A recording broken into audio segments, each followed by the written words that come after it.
चलिए बात करते हैं इस क्वेश्चन के बारे में। ठीक है, ये इस साल आ सकता है पेपर में, क्लास 10 मैथ्स का है। ठीक है, कह रहा है एक मीनार के पाद बिंदु। ठीक है, तो एक मीनार है बाबू, ये क्या है मीनार, मैंने मीनार बनाया है ना, और इसका ये पाद बिंदु है और ये शीर्ष बिंदु है ना। कह रहा एक भवन के शिखर का उन्नयन कोण 30 अंश है ना। पाद बिंदु से मतलब इस पाद बिंदु से कुछ दूरी पर है ना, एक क्या है भवन है, उस भवन की जो है ऊंचाई h मान लिए, और इस मीनार की जो ऊंचाई है वो कितना है 50 मीटर। हाँ, जो मीनार है उस मीनार की जो ऊंचाई है वो कितना है 50 मीटर है ना।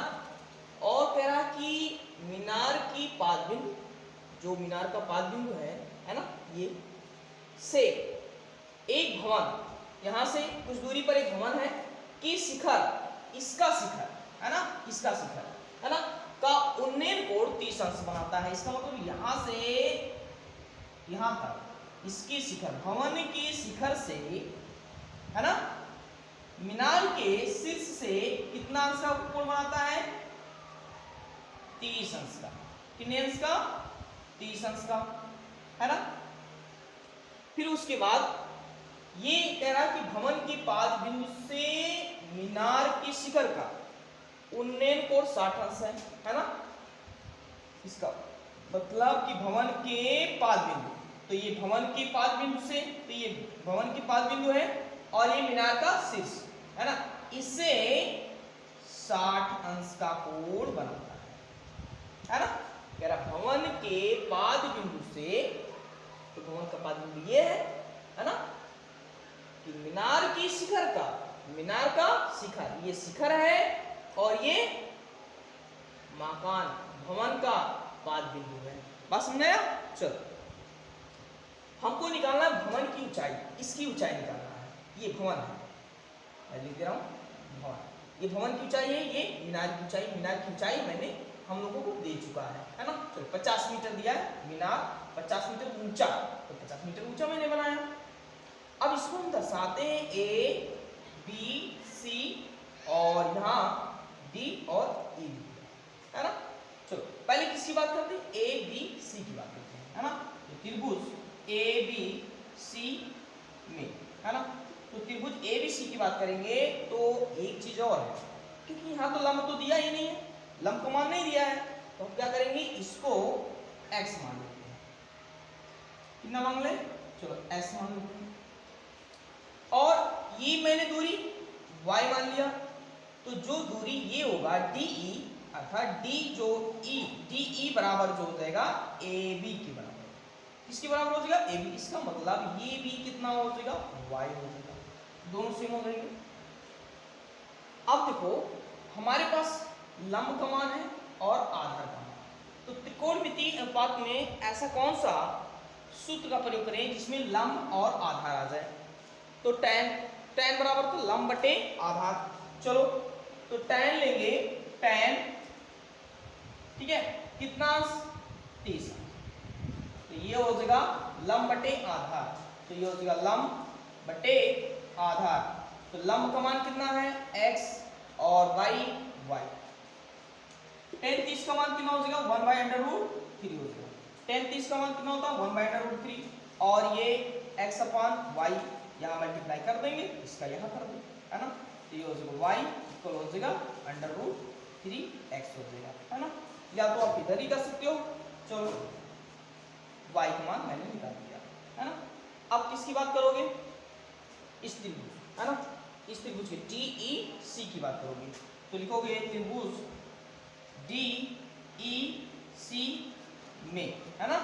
चलो तो DEC में मतलब ये टोटल आपका ऊंचाई है ना, और ये क्या है पर आधार होगा, तो tan लेंगे, tan कितना इस बार 60 अंश, tan 60 बराबर कितना हो जाएगा लंब बटे आधार।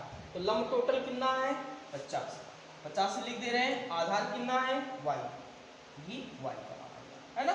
तो tan 60 का मान हम रखेंगे, तो tan 60 का मान कितना हो जाएगा √3 हो जाएगा, √3 ये हो जाएगा 50/y हो जाएगा, है ना। अब इसको इधर ले चले तो आएगा y, और इसको हम इधर ले आएंगे तो ये हो जाएगा 50/√3 हो जाएगा, y का मान निकल गया, है ना। अब देखो यहाँ भी y का मान है, यहाँ भी y का मान है।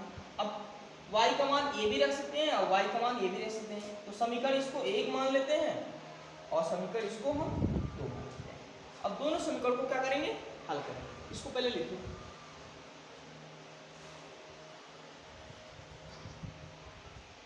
चलिए हमने दोनों समीकरणों को एक साथ मैंने लिखा, ठीक है।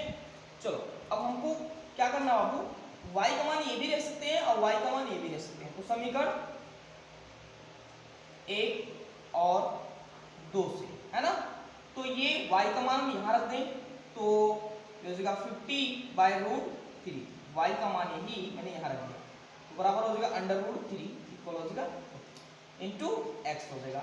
इसको इधर ले आए तो हो जाएगा 50, और ये जैसे यहाँ आएगा √3, है ना, तो ये √3 मल्टीप्लाई होगा, तो √3 कितना हो जाएगा, 3 हो जाएगा, है ना, बराबर x।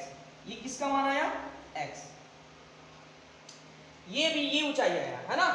चलो ये अभी हमको क्या निकालना है बाबू, मकान की ऊंचाई निकालना है, ये h का मान, है ना। चलो अब हम क्या करते हैं, h का मान जो हमको निकालना है, क्या करेंगे, x का मान उसी समीकरण में हम रख देंगे, है ना। चलो पहले इसको लिख लो, चलो इसको लिख चुके। अब हमको निकालना बाबू h का मान। देखिए जो ये h का मान होगा ये भी मान होगा, है ना, और ये मान लेते ये यहाँ से यहाँ तक का ये भी h है ना, तो ये h प्लस x टोटल किसके बराबर होगा, 50, है ना। चलो x का मान याद रखिएगा 50/3।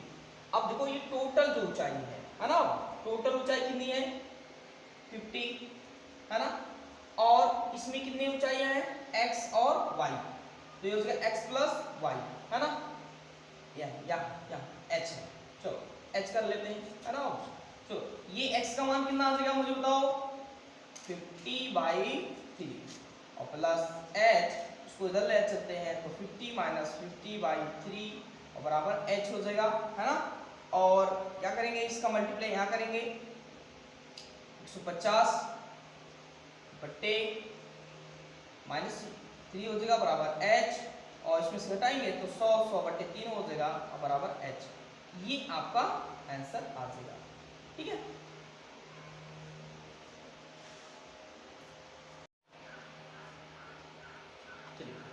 हमने x का मान निकाला, तो x का मान 50/3, है ना, ये किसका मान आया, x का मान आया, ठीक है। हमको लेकिन मकान की ऊंचाई निकालना था, तो इस ये जो मकान की ऊंचाई होगा इसकी ऊंचाई की इतने बराबर होगा। टोटल ये जो है वो मीनार की ऊंचाई है, तो मीनार की ऊंचाई कितना दिया है, 50, है ना। तो अगर मान लेते ये इतनी ऊंचाई भी कितना होगा, h होगा, और इतनी ऊंचाई कितना होगा, x, तो दोनों को जोड़ेंगे तो 50 के बराबर होगा, है ना। चलो तो ये ऊंचाई h प्लस और इतनी ऊंचाई x, वो किसके बराबर होगा, टोटल मीनार की ऊंचाई के बराबर होगा। और मीनार की ऊंचाई कितना दिया है, 50, चलो हम 50 लिख दिए, है ना। अब ये x का जो मान आया है ना, उसको रखेंगे तो यह हो जाएगा 50/3 इक्वल कितना हो जाएगा, 50, है ना। चलो अब हम क्या करेंगे, इसको उधर ले चलेंगे, ये हो जाएगा h इक्वल 50 माइनस 50/3 हो जाएगा। इसका मल्टीप्लाई यहाँ करेंगे, h बराबर ये कितना आ जाएगा, 150, और ये हो जाएगा 50 बटे कितना। अब देखो ये 150 में से 50 घटाएंगे तो किसका मान आ जाएगा, h का मान, तो ये हो जाएगा 100 बटे आपका, ये h का मान आ गया, ठीक है। चलो नोट करो।